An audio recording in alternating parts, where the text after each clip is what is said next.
வணக்கம் உறவுகளே. நான் நேரடியாக விஷயத்துக்கு வரேன். இப்ப என்னுடைய தொகுதின்னு பாத்தீங்கன்னா இது வந்து மாதாவரம் தொகுதி. இந்த தொகுதியில அதாவது நம்மளுடைய தொகுதியில ஓட்டு அதிகரிச்சாலும் சரி, இல்ல ஓட்டு கம்மியா வந்தாலும் சரி, ஓட்டு அதிகரிச்சுன்னா அதுக்கு நிறைய காரணங்கள் உண்டு. நம்ம அண்ணனோட உழைப்பு, நம்மளுடைய கோட்பாடுகள், நம்மளோட உறுதித்தன்மை, இதுக்கெல்லாம் நிறைய காரணம் சொல்லலாம். ஆனா ஓட்டு குறைஞ்சதுன்னா அதுக்கு ஒரே ஒரு ரீசன் மட்டும் தான் காரணம். அது என்ன ரீசன் கேட்குறீங்களா? பூத் லெவல்ல எங்கேயுமே நம்ம ஆளுங்க உட்காராதான். அதாவது நாம் தமிழர் கட்சி பிள்ளைகள் உட்காராதான். நாம் தமிழர் கட்சி இல்ல, நான் தமிழ் தேசம் என்கிற ஒரு பெரிய கணம் அண்ணன் தூக்கி சுமக்குவதற்கு நமக்கு ஆதரவாக சொல்ல கடைசியோட கூட பயணிக்கக்கூடிய ஒரு சாதாரண ஒரு ஆளு தான். என்னை சுத்தி மொத்தம் 4 பகுதிகள், செங்குன்றம் அந்த நகர பகுதிகள், அதை சுத்தி இருக்க இந்த பள்ளிக்கூட பகுதிகள்லாம் போய் பார்த்ததுக்கு எங்கேயுமே நாம் தமிழர் கட்சி பிள்ளைகள் உட்காரவே இல்லை. சாதாரண ஒரு ஆள் ஓட்டு போட போறாரு அப்படின்னா, நான் விசாரிச்ச வரைக்கும் என்ன ஓட்டு போடலாம் கேட்டதுக்கு நான் நாம் தமிழர் தான் போடன்னு இருந்தேன், கடைசியா நான் விசிலுக்கு போட்டு வந்துட்டேன் அப்படிங்கிறாங்க. அதாவது முதல் முறையா போடக்கூடிய ஒரு வாக்காளர்கள். மற்றபடி எல்லாருமே என்ன பொண்ணோட அதுக்கு போட்டா இதுக்கு போட்டா அப்படின்னு மாத்தி மாத்தி போட்டாங்களே தவிர நாம் தமிழுக்கு போட்டாங்க அப்படிங்கிற ஒரு அந்த இது அதிகமா வரல இந்த மாதாவர தொகுதியில. என்னுடைய பகுதியில மாதாவர தொகுதின்னு சொல்ல என்னுடைய பகுதியில அந்த மாதிரி வரல. அதுக்கு என்ன காரணம்னு எனக்கு தெரிஞ்சது ஒண்ணுதான், பூத் லெவல்ல நம்ம நாம் தமிழர் கட்சி பிள்ளைகள் எங்கேயுமே உட்காரவே இல்லை. இதுதான் என்னுடைய காரணமா இருக்கும்னு நான் நினைக்கிறேன். ஒரு சாதாரண ஒரு ஆள் ஓட்டு போட போறாரு அப்படின்னா வரிசையா போகும்போது ஏற்கனவே ஏடிஎம்கே, டிஎம்கே, இப்ப புதுசா வந்து விசில் சின்னம் இவங்க எல்லாம் போட்டு உட்காந்துருப்பாங்க. நம்ம எந்த அளவுக்கு இறங்கி மக்கள்கிட்ட நம்மளோட கோட்பாடுகள் நம்ம வந்து கொண்டு சேர்த்துருக்கோம் அவங்க கடைசி தெரியும். ஆனா கடைசி நேரத்துல ஒரு ஆள் எல்லாத்தையும் கடந்து போகும்போது நம்மளே கட்சி பிள்ளைகள் ஆளுங்க மூஞ்ச பார்க்கும்போது அது இன்னும் கொஞ்சம் ரொம்ப அதிகமா வந்து அவங்களை போய் சேர்க்க நிறைய வாய்ப்பு இருக்கும்.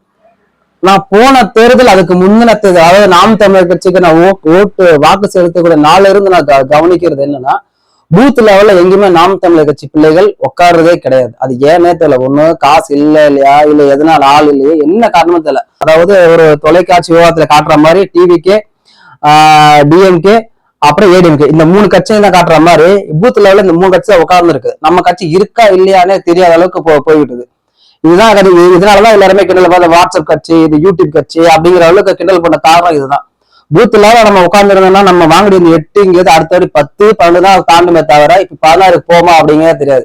என்னைக்கு நம்ம 8, 16, 16, 32 தாவே அண்ணனோட கைகளை வலுப்படுத்தி அவரை உட்கார வச்சு நம்ம பார்க்க போறது நமக்கு தெரியல. அதிகபட்சம் ஒண்ணு வேணாங்க, ஒரு சும்மா ஒரு கொட்டா, அந்த கொட்டாக்கில ஒரு 6 சேர்ல 4 பசங்க, அவ்வளவு போதுங்க. இது இருந்தாலும் போதும். அந்த இடத்துல நம்ம நாம் தமிழர் கட்சி ஒண்ணு இருக்குது. அந்த மக்கள்கிட்ட போய் ஒரு அடிப்படை லெவல்ல போய் அவங்களை சென்ற எடுக்க அது அந்த ஒண்ணு போதுமானது. நான் வந்து சாதாரண ஒரு மளிகை கடை தான் வச்சிருக்கேன். என்ன மாதிரி ஒரு ஆளுகளை அவங்க தேடி கண்டுபிடிச்சு இந்த மாதிரி இருக்கிறோம், பொருளாதார இது கம்மியா இருக்கு, உங்களால முடிஞ்சதை பண்ணீங்கன்னா நானே அவங்க உட்கார்றதுக்கு என்னால முடிஞ்ச ஒரு 4 பேருக்கு என்ன ஒரு மிஞ்சி பண்ண ஒரு வாட்டர் கேஸ் வந்து 150 ரூபா தான் அதிகபட்சம். அதை எடுத்து நான் கொடுத்துட போறேன்.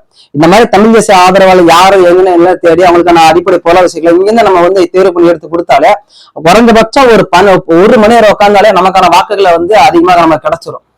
அங்க கிரவுண்ட்னால நம்ம இல்லாத என்ன நடக்குதுன்னா, ஆரம்பத்துல வந்து நாம் தமிழருக்கு போடணும், ஓட்டு போடணும், முடிவு பண்ணணும் எல்லாருமே கடைசி கடந்து போகும்போது அந்த கிரவுண்ட்ல நம்மளோட முகத்தையோ நம்ம அண்ணனோட முகத்தையோ அங்க இருந்து பாக்காதனால கடைசியா இந்த 3 கட்சி தான் இருக்கு, இந்த 3 கட்சியில யாருக்கு போடலாம், கடைசியா அப்ப டிவிக்கு போட்டு போயிடலாம், அப்ப டிஎம்கே மடிக்க ஏடிஎம்கே போட்டு போயிடலாம், இப்படிதான் போடாங்களே தவிர நம்ம கட்சிக்கான வாழ்க்கையோட வாக்கள் எல்லாமே இப்படிதான் செதறி போகுது. இயற்கை என்னோட புண்ணியத்துல நம்ம உழைப்புக்கான மதிப்பு அதிகமா கிடைச்சிருச்சா ஓகே, பட் குறைஞ்சிச்சுன்னா அதுக்கு ஒரே ஒரு காரணம் இந்த பூத் லெவல நம்மளை வலுப்படுத்தாத ஒரே ஒரு காரணம் தான். தயவு செய்து அடுத்து வர்ற தேர்தல் ஒரு கொட்டா ஒரு 6 பேர், அதிகபட்சம் 4 பேர் பக்கத்துல சேரு 4 ஒரு 6 சேர் போட்டு 2 சேர் காலியை போட்டு 4 சேரை போட்டு உட்கார வச்சுட்டு அண்ணனோட படத்தையோ அண்ணனோட பதக அந்த லோக்கல் நம்ம வேட்பாளர் பதவியை பிடிச்சி நின்னாலே போதும். நம்ம முகத்துக்காக அண்ணன் முகத்துக்காக ஓட்டு விடு. ஏன்னா கூட இருக்க முகங்கள் எல்லாமே பழைய முகம், தேஞ்சு போன முகம், குடிச்சிட்டு மூஞ்செல்லாம் ஒரு மாதிரி வச்சிருக்கோம். ஆனா நம்ம கட்சி பிள்ளையோட முகம் அப்படி இருக்க வாய்ப்பே கிடையாது. ஏன்னா நம்ம அண்ணனோட செதுக்கி வச்சிருக்க சிலைகளை தான் நம்ம ஒரே கட்சி பிள்ளை எல்லாமே இருக்கும். அப்படி உட்காரும் போது நம்மளோட கோட்பாடுகள் நம்ம அண்ணனோட முகம் அங்க லோக்கல் இருக்கிற இந்த தம்பி எனக்கு தெரியும், அந்த தம்பிக்கா ஓட்டும் போடலாமா தான், அண்ணனுக்கா ஓட்டும் போடலாமா அப்படிங்கிற எண்ணம் அந்த கடைசியா கடந்து போங்க வரும்போது அது இன்னும் ஓட்டு அதிகமா கிடைக்கிற ஒரு வாய்ப்பு அமையும். தயவு செய்து அடுத்த தேர்தல்ல இதை ஒண்ணு கடைபிடிங்க.